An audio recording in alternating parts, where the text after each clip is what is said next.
So I would like to highlight that personally, I was inspired by Joy from Joyful Beauty, Emily from Emily and Max, and Tash from Too Much Tash to do this project. But this project was originally created by Alexy, who I would like to highlight of being the original creator, because this is a fantastic project. And though she isn't currently doing this project, she did originally create it. So I would like to make note of that, and I have got her link down below. So make sure you check her out, because a lot of her projects and her eye looks are just spectacular. So definitely check her out.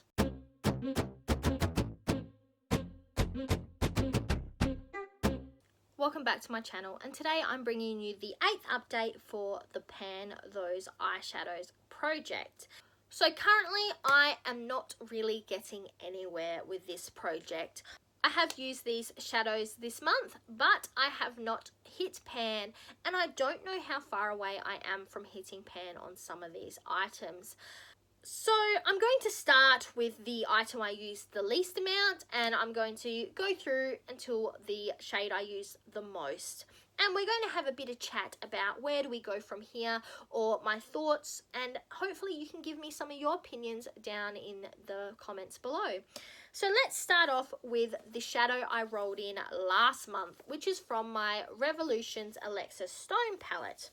It is shade 5 within this palette, so it is this shadow just up here.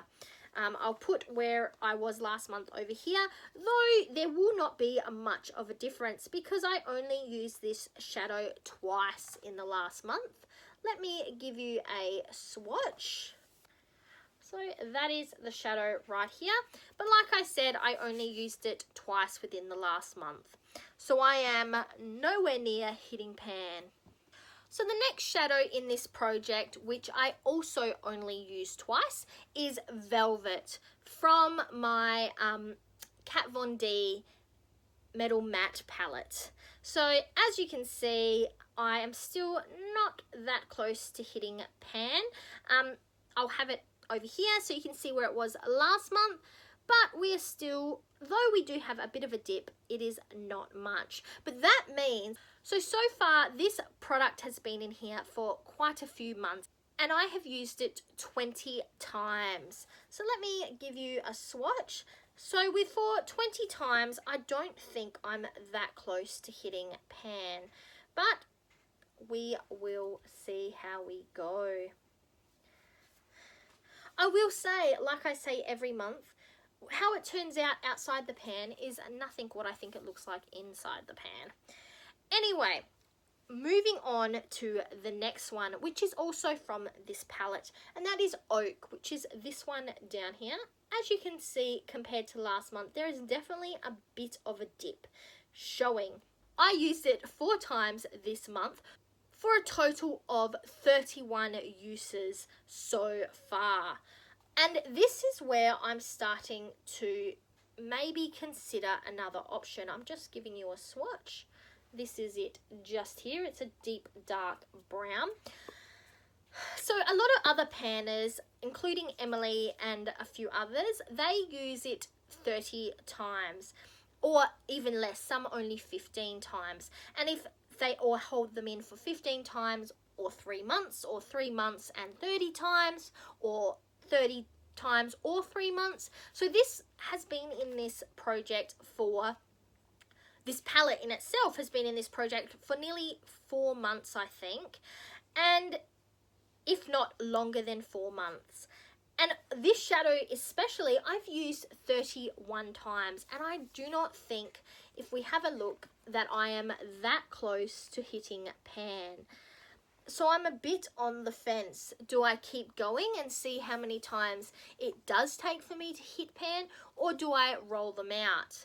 Because if I move on to the next shadow, which I still have not hit pan on, and is from my Revolutions 144 palette, that is this brown up here. As you can see, there is a bit of a dip.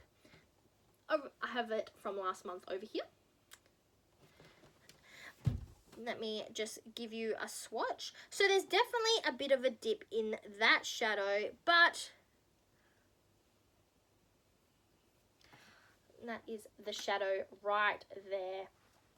So as you can see, there is definitely a bit of a dip, but I have used this one 28 times. I used it 4 times in the last month, and I'm not that close to hitting pan. Maybe I could hit pan within another month, but what if I don't?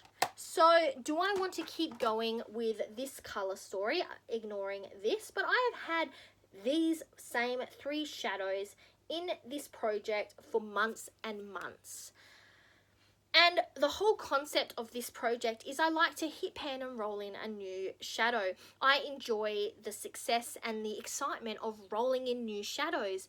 And especially with this bluey color, I think will take me a while to hit pan as well. So it makes me worry that for the next 4 months, I'm going to be working on these same shadows. So I'm just not sure. I'm so on the fence because part of me feels like it's cheating to roll in new shades. I know at the start of the year I did roll out a black shade because I was also working on a black shade in my Pan That palette, and I still feel wrong having done that. So I'm just not sure. Part of me thinks I want to hit pan in, I especially want to hit pan in my Metal Matte palette because I have had this for quite a while, and though it is well loved in some aspects, it really isn't in others. So I would really like to have hit pan in this before the end of the year. But there we are. So I would love to hear your opinion on what I should do. Should I roll something out? Shouldn't I? What are your thoughts on how I should restructure this project? Or should I just keep going with these shades and see how long it takes me overall? Anyway, so this is the color story I'm currently working on for the next month, and we will see how it goes from there. So I'm Verity. That was the 8th update for my Pan Those eyeshadows, and now to the outro.